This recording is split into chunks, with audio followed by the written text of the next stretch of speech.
안녕하세요. 자독소 필사입니다. 2024년 1월 17일 아침 11시 맨발 걷기 갑니다. 눈이 또 내리네요. 조그만 우박이 쏟아지면서 곧 눈으로 또 바뀔 것 같습니다. 눈이 내리고 우박이 내리꽂는 그런 아침입니다. 현재 기온은 영하 1도였습니다. 우리가 겨울에 맨발 걷기를 거의 90% 정도는 쉬거나 포기하거나 그렇게 하더라고요. 우리가 맨발 걷기를 하다가 겨울에 포기하는 이유 3가지와 그럼에도 불구하고 겨울 맨발 걷기를 계속 해야 하는 2가지 이유에 대해서 얘기해 보겠습니다. 먼저 겨울 맨발 걷기를 포기하는 3가지 이유. 그 첫 번째는 방법을 몰라서입니다. 겨울 맨발 걷기는 솔직히 고통스럽고 혹독합니다. 그러나 거기에 상응하는 얻는 게 굉장히 많기 때문에 겨울 맨발 걷기에 빠진 사람들은 중독된 것처럼 계속 지속하고 있는 것이죠. 저 역시 마찬가지고요. 겨울 맨발 걷기를 포기하는 이유 중 하나는 바로 방법을 몰라서입니다. 봄, 여름, 가을 맨발 걷기는 굉장히 쉽습니다.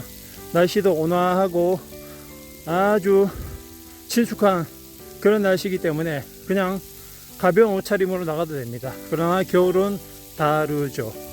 겨울은 많은 준비와 그리고 정신무장까지 필요합니다. 그 중에서 가장 필요한 건 바로 어떻게 겨울 맨발 걷기를 하느냐는 방법입니다. 우선 어싱 양말이 필요하고요. 그리고 필요하다면 어싱 신발도 구해 보시기 바랍니다. 그리고 슬리퍼를 꼭 활용하셨으면 좋겠습니다. 그 각 방법들을 내 유튜브나 네이버에 치시면 어싱 양말 활용법 만드는 법, 그리고 겨울에 맨발 걷기 할 때 슬리퍼 활용도, 거기에 대한 정보가 자세히 나와 있기 때문에 잘 활용하시고 본인의 욕심만큼 가져가시길 바랍니다. 그리고 겨울 어싱 방법 중에 중요한 것은 절대 무리하지 않는 것입니다.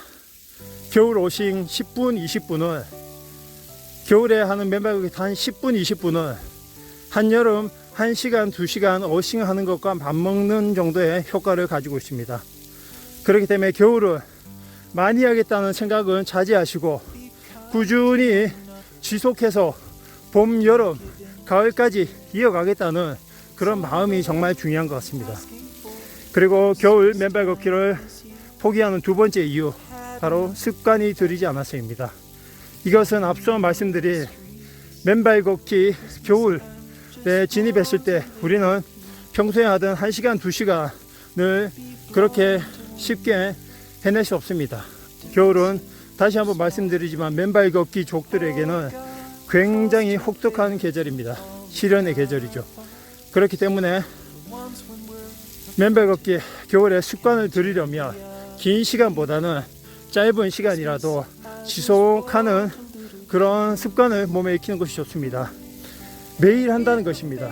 매일 잠깐 하더라도 매일 한다는 습관을 가지는 것이 그래서 정말 중요합니다. 그리고 3번째 이유는 바로 간절하지 않아서입니다. 앞서도 제가 영상에서 말씀드렸다시피 모든 병의 원인은 정전기다 라는 책도 제가 소개해 드렸고,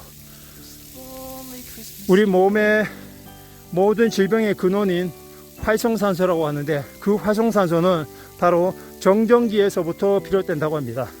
그렇기 때문에 우리 몸 안에 있는 이 정전기, 이 양전하를 땅속에 있는 자유전자인 이 음전하와 만나게 해서 중화시키는 역할이 그래서 필요하고 중요한 것입니다. 이 몸의 정전기를 빼내는 것만으로도 우리 몸에서 괴롭히고 있는 여러가지 심혈관 질환을 비롯해서 크고 작은 질환들과 병들까지 치유되는 일이 흔합니다. 지금은.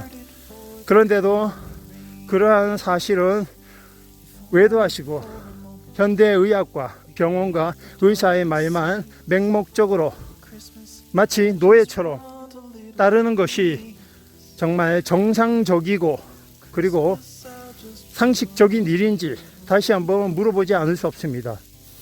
우리는 병원에 너무 얼매이고 매여서 사는 경향이 있습니다. 다른 각도로 자신의 인생의 주인은 자신이라는 생각으로 한번 바라볼 필요가 있습니다. 간절함을 가지고 있으면 겨울 맨발 걷기 중이야 무엇이 두렵고 무엇이 힘들겠습니까? 저는 항암 치료를 받아본 적이 없습니다.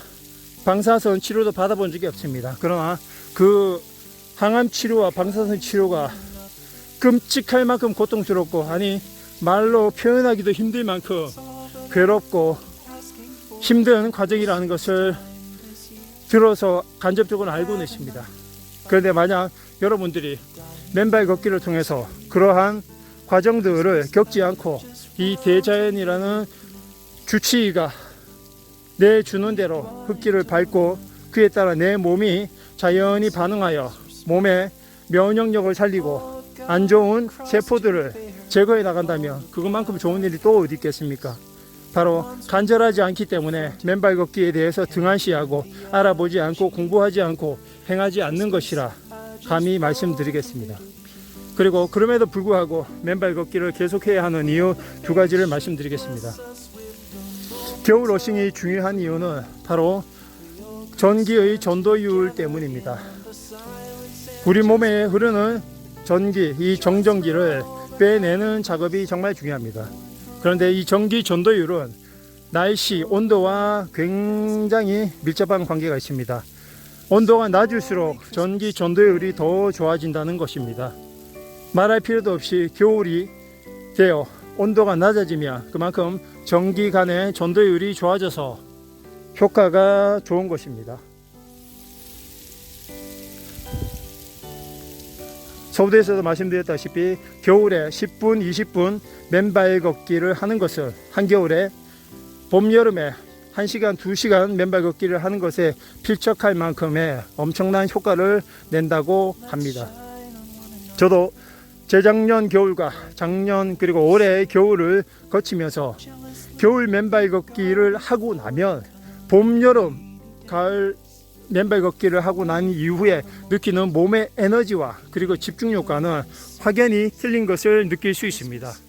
이것은 저도 느끼고 있는 바이고 맨발 걷기를 하시는 분들이 공통적으로 느끼는 부분이 아닐까라는 생각을 하게 됩니다. 그리고 그럼에도 불구하고 맨발 걷기를 계속해야 하는 이유 두 번째는 바로 겨울 러싱은 불편함을 주기 때문입니다. 불편함을 준다는 것은 무엇일까요?